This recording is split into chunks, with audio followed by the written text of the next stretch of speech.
Hello everyone.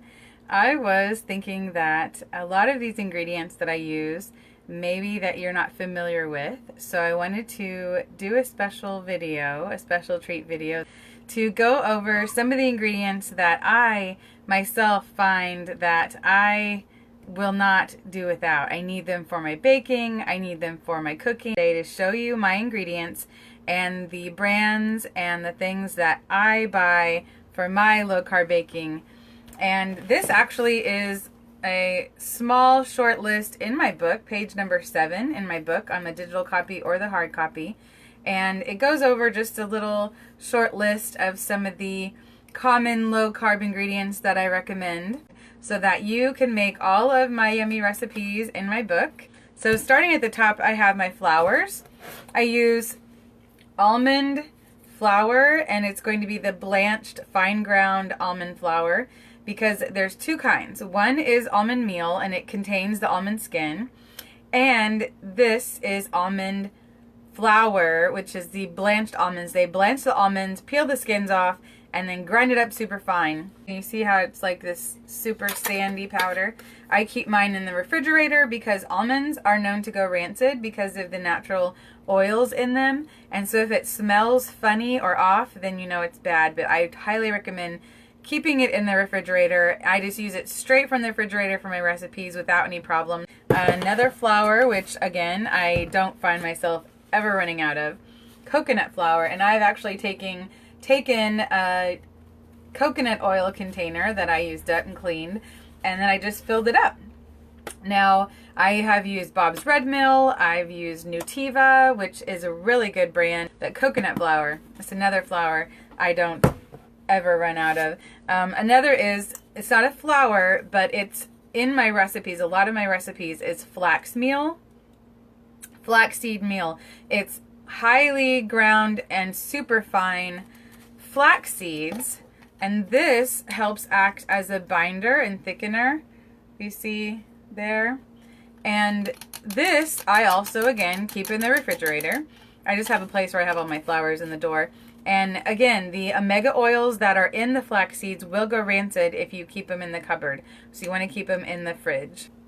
All right, another one is my extracts. I love my extracts. They help to give flavor that you normally can't have, like a banana. I actually got this one from a Trim Healthy Mama website. There's a Trim Healthy Mama store, and they have all kinds of extracts. Their banana extract tastes great. Another brand, which of course is my favorite, they ran out of the banana one. I couldn't find it this last time at the store, so I ordered the other. Frontier. See? Frontier Co-op brand. This one, I have the coconut extract. This one's good in fat bombs.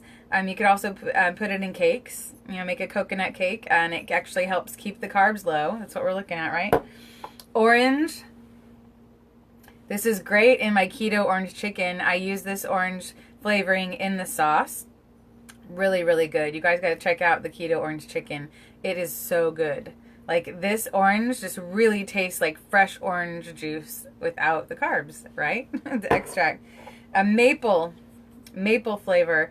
This one is great to make your own maple syrup, which I have on my site. I also use it in my baked pecan pan. So many things. Let's see, my waffles, my pancakes. I put a little bit in each one. It gives that great extra flavor. It also helps mask egginess in recipes that have a lot of eggs. If you're sensitive to the egg taste, it helps mask that. And then, let's see, we also have Pure Almond. Cooks is a good brand. And the one thing with almond extract, see how much, I haven't even used very much. Okay, maybe half a bottle, but I've had it for like over a year. Almond extract is so strong, you only need a tiny bit, like a 1/4 teaspoon. I actually use this in my no-bake cheesecake. And you can also turn the no-bake cheesecake batter into cheesecake bonbons, but a 1/4 teaspoon, just a tiny bit. It's super strong, and this is super good. Let's see, I also put it in my almond bars. I actually made those a couple of weeks ago. That's on my site, lowcarbwiththecars.com, C-A-R-R-S, and you can make the almond bars, and this is also in the almond bars. Super good. And it's good to have all of your extracts. Again, it helps give flavor without adding the carbs. That's what we want. And then pure vanilla extract. I love my pure vanilla extract. It's just worlds above the imitation. It's totally worth the price to get the pure extract. I get a 4 ounce. I go about 4 ounces through this 4 ounce bottle about a month.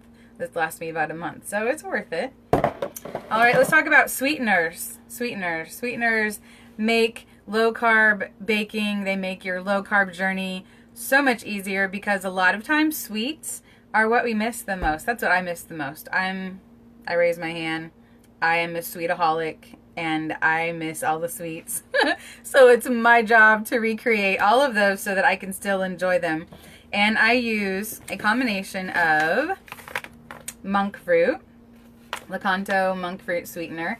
You can get this on their website. You can find it on thrivemarket.com. Amazon has it. This is the classic version. There's also a golden version. They also make maple syrup. If you weren't feeling inclined to make your own, get it from them. Really good, really good. And this is actually monk fruit that is mixed with erythritol. So it does have a little bit of the erythritol in case you're sensitive. Warning, it has some in there. But this is great. Find one of your old recipes and use this monk fruit instead of the sugar. It works. It really works. That's how I rework my recipes. I find my old recipes, my favorites. I use the monk fruit instead of the sugar. And then I also add a teensy bit of pure stevia. This is a new Naturals brand, pure stevia. Make sure you get pure. Look on the ingredients. Make sure it says pure so you don't have the added maltodextrin and whatnot. And now this particular little bottle comes with this teeny tiny, look how tiny that is. It's like a fairy measuring spoon. It's so funny. It's like a 1/16 or something like that. But putting just a tiny bit of this with the monk fruit sweetener really helps give it that extra level of sweetness to where it's closer to what sugar tastes like. It really works. Make sure you get the pure, not the one that's bigger for less money, because the reason why you're paying less is because it has the fillers. So rework your recipes, be creative. That's how I come up with my ideas, is I go and I look in my old recipe box, because I love recipes and have all the old cards from my grandma, and then I rework it with these, because that's the main thing with these sugars, is this. And then if you find one that needs the all-purpose flour, almond flour works good as an all-purpose flour substitute. That's actually how I reworked the almond bars, because it asked for all-purpose flour. I did the almond flour instead. Asked for the sugar, I did the Lankanto, the monk fruit with the stevia. Let's see, and one that I used rarely, kind of occasionally, I use it in some of my fat bombs, is the Confectioner's erythritol. It's also well known as Swerve Confectioners. It's the powdered erythritol. And this I have used before in a frosting recipe, and it was just way, way, way too much and had that funny taste. So I would recommend to find, if you're going to do icing on a cake, is do some type of mixture, to where you could cream the butter with the monk fruit and then add a little bit of the confectioners to kind of stiffen it up a bit. But this is the Now brand. This is actually a really good brand. It doesn't have a funky taste, so some of them do. I tried Swerve before, and I thought Swerve was kind of strong. This one's not as strong. I get this one off of Vitacost, Vitacost, Vitacost.com, and that's a good with the Now brand. And speaking of the Now brand, they also make great Glucomannan. This is a natural thickener made from the cognac root. Now, I use this in my low carb baking mix, which you can get a package of my low carb baking mix on my site, Low Carb with the Cars, CARRS.com. I also use this as a thickener in sauces, make a gravy. This is interchangeable with Xanthan Gum, which, as you see, I love recycling, and I use my recycled jars. But this Xanthan Gum is actually from Bob's Red Mill. I've had it for a couple of years, guys. It lasts. It doesn't go bad. I just keep this on the counter. And you only use a teeny tiny bit anyway, like a 1/4 teaspoon to make some sausage gravy to go with those biscuits I made earlier. You also use it in the skillet pot pie that I have on my site to thicken up your gravies. And you know, if you want to go ahead and buy gravies and things pre-made, go ahead, and it's great. It's quick and easy. Myself, I like to make the homemade broth. I like to make it to where it's fresh, and this is a great alternative, either xanthan gum or glucomannan. The glucomannan is not that expensive, neither is xanthan gum, considering you only use 1/4 teaspoon, a teeny tiny pinch, for one whole recipe. It's worth going ahead and investing in either one of these, which you can get either one off of Vitacost or Amazon. Amazon even has this brand now. So, but they're great for thickeners. Rework your recipes that use cornstarch and use a little bit of this xanthan gum or glucomannan in it. Just 1/4 teaspoon will do you.